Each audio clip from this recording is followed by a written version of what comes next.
जो मौजूदा tax payer है उस पर बर्डन नहीं डाला जा रहा, बल्कि उसको रिलीफ दिया जा रहा है।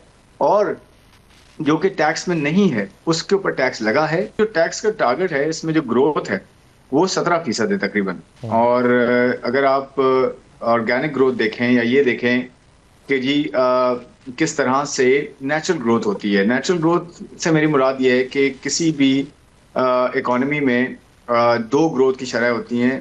एक रियल मौशी शरह नमू होती है, जी। या रियल जीडीपी ग्रोथ जिसे कहते हैं, और दूसरी इन्फ्लेशन की शरह होती है, यानी कि महंगाई कितनी रहेगी। तो इसमें एक्सपेक्टेशंस ये हैं कि 4% की जो है वो शरह नमू रहेगी और तकरीबन 8.25% की महंगाई की शरह रहेगी। तो ये दोनों में अगर मिला लूं, 8 और 4 12, आप ये कह समझें कि 12.25% की ग्रोथ तो एक नेचुरल ग्रोथ होगी टैक्सेस के अंदर। ये एक स्टैंडर्ड जो है ना वो ग्रोथ का तरीका होता है, नंबर वन। जी। और 17 में से अगर आप 12.25 निकाले तो मैं अगर कहूँ कि 4.5 पौने 5% जो है वो कहाँ से आएगा। उसमें दो चीजें इनफैक्ट। एक तो देखें, रिटेलर्स स्कीम लेकर आए हैं government of Pakistan, ministry of finance, जिसके अंदर जो है कुछ 35 लाख रिटेलर्स को जो है वो मिनिमम टैक्स जो है एग्री किया गया है और मिनिमम टैक्स लगा है। और जी। वो 1% है टोटल सेल्स पे। और उसमें बड़ी आसान शराइत हैं और गोशवारे भी हैं, सब कुछ है उसके अंदर। उसका भी एक इम्पैक्ट ये है कि मिनिमम 50 अरब रुपया वहां से जो है वो जनरेट हो सकता है। तीसरा जो मैं इम्पॉर्टेंट एस्पेक्ट बताऊंगा आपको वो है बेसिकली कंप्लाइंट एंड एनफोर्समेंट। यानी कि इससे मुराद ये है कि बहुत सारा ऐसा टैक्स का पैसा जो कि टैक्सेबल है, ऐसा पैसा जो टैक्सेबल है मगर वो उस पे ज्यादा काम नहीं हुआ, वहां से टैक्स उतना नहीं आया जितना आना चाहिए था उन सेगमेंट से, तो वहां से टैक्स लाया जाएगा, वहां से एफर्ट्स की जाएंगी। इसीलिए प्राइम मिनिस्टर ने भी और फाइनेंस मिनिस्टर ने भी इस चीज पे जो है एम्फेसिस किया, इस चीज पे जोर दिया कि हम कंप्लायंस एंड एनफोर्समेंट पे ज्यादा जाएंगे, बजाय इसके कि नए टैक्सेस लगाएं बल्कि रिलीफ दें। ये देखें, ये एक शिफ्ट है। ये पिछले कई बजट्स में ऐसा शायद नहीं हुआ होगा। शुरुआत तो लास्ट बजट से हुई थोड़ा सा रिलीफ की, बट ये शिफ्ट इसलिए इंपॉर्टेंट है कि यहाँ पे बर्डनिंग नहीं है, यहाँ ब्रॉडनिंग है। यहाँ पे जो मौजूदा टैक्स पेयर है उस पे बर्डन नहीं डाला जा रहा, बल्कि उसको रिलीफ दिया जा रहा है।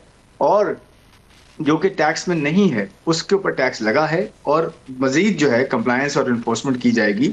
और एफबीआर को बहुत ज्यादा इस पे जो है वो इस पे जो है वो तलकीन की गई है कि वो कंप्लायंस इन्फोर्समेंट पे काम करे, बजाय इसके के जो है वो एग्जिस्टिंग टैक्स पेयर को जो है वो टैक्स करे। तो खुर्रम ये तरीका है। साहब जी, जी। आपने जिक्र किया ग्रोथ का।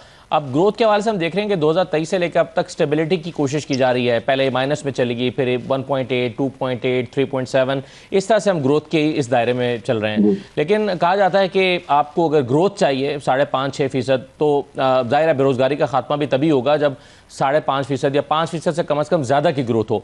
हम पिछले 4 साल से स्टेबिलिटी की कोशिश में लगे हैं, ग्रोथ की तरफ क्यों नहीं बढ़ पा रहे, यानी 5.5-6% की तरफ?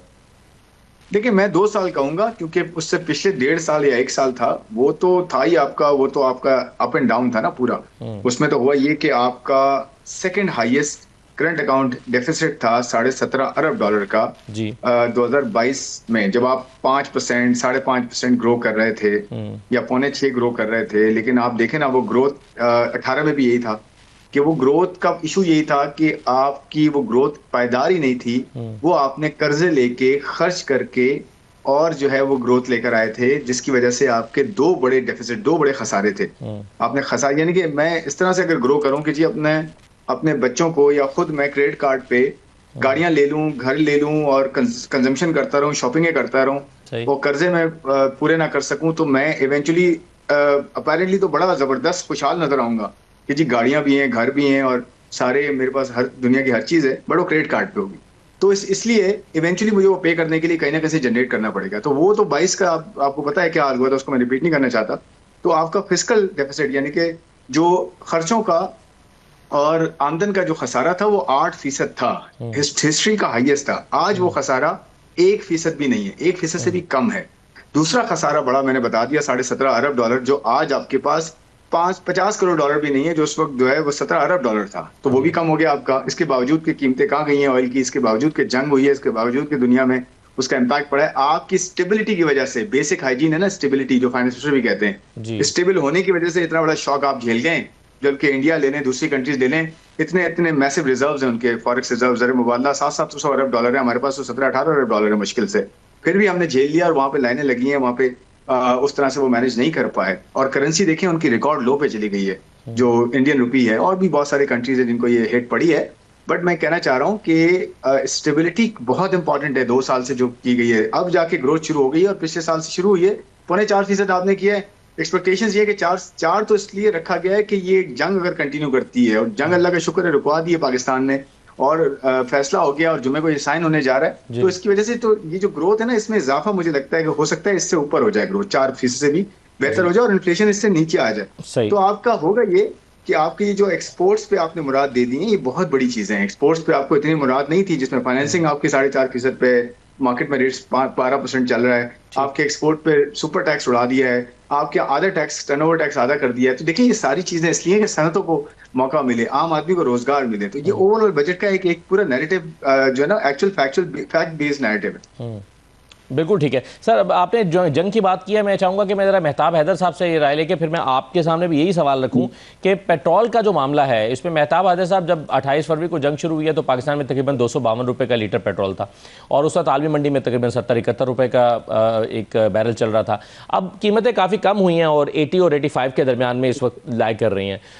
तो पाकिस्तान में मगर पेट्रोल अभी भी 378 रुपये का है, और अगले साल हमने जो लेवी का टारगेट रखा है वो हम रख रहे हैं पेट्रोलियम लेवी वो 1676 अरब रुपए, जो पिछले साल के मुकाबले में 208 अरब ज़्यादा है। तो आप कैसे देख रहे हैं आलमी मंडी में, अगर हम कोशिश दुआ कर रहे हैं कि अगर ये कम हो जाए और 70-75 पे वापस आ जाए, तो पाकिस्तान में क्या 250 रुपये पे पेट्रोल आने की उम्मीद है? जी बिस्मिल्लाहिर्रहमानिर्रहीम। देखिए, बुनियादी तौर पर एक तो पेट्रोलियम लेवी का जो टारगेट है वो हुकूमत ने बढ़ा दी है।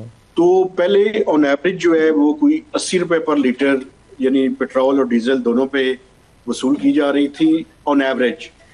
तो अब देखना ये है कि जो एस्टिमेट्स हैं उनके मुताबिक तो इन्हें थोड़ी सी लेवी जो है वो बढ़ानी पड़ेगी, चूंकि लेवी और क्लाइमेट का जो कार्बन लेवी है उन दोनों को मिलाकर कुछ 1700 अरब रुपए से ज्यादा का इन्होंने टारगेट रखा है। लेकिन इससे पहले मैं एक और बात पे भी बात करना चाहता हूँ। ये जो इन्होंने FBR का टारगेट रखा है 15,264 अरब रुपए जी, और जो रिवाइज टारगेट से जो है वो तकरीबन, क्योंकि रिवाइज टारगेट कोई 12.9 है जी, अगर बजट के डॉक्यूमेंट्स, तो ये 2,281 अरब ज्यादा है। तो इसका मतलब ये है कि हुकूमत को अब इनकी सारी की सारी रिलायंस जहां पे नॉमिनल ग्रोथ के ऊपर है, जिसमें रियल GDP और इन्फ्लेशन का खुर्रम आजाद साहब ने हवाला दिया है, जो कि 12.2% के लगभग बनती है। असल सवाल ये है कि ये जो कोई 0.5% ऑफ GDP के लगभग आपने एडिशनल रेवेन्यूज लेकर आने हैं, ये कहाँ पे है?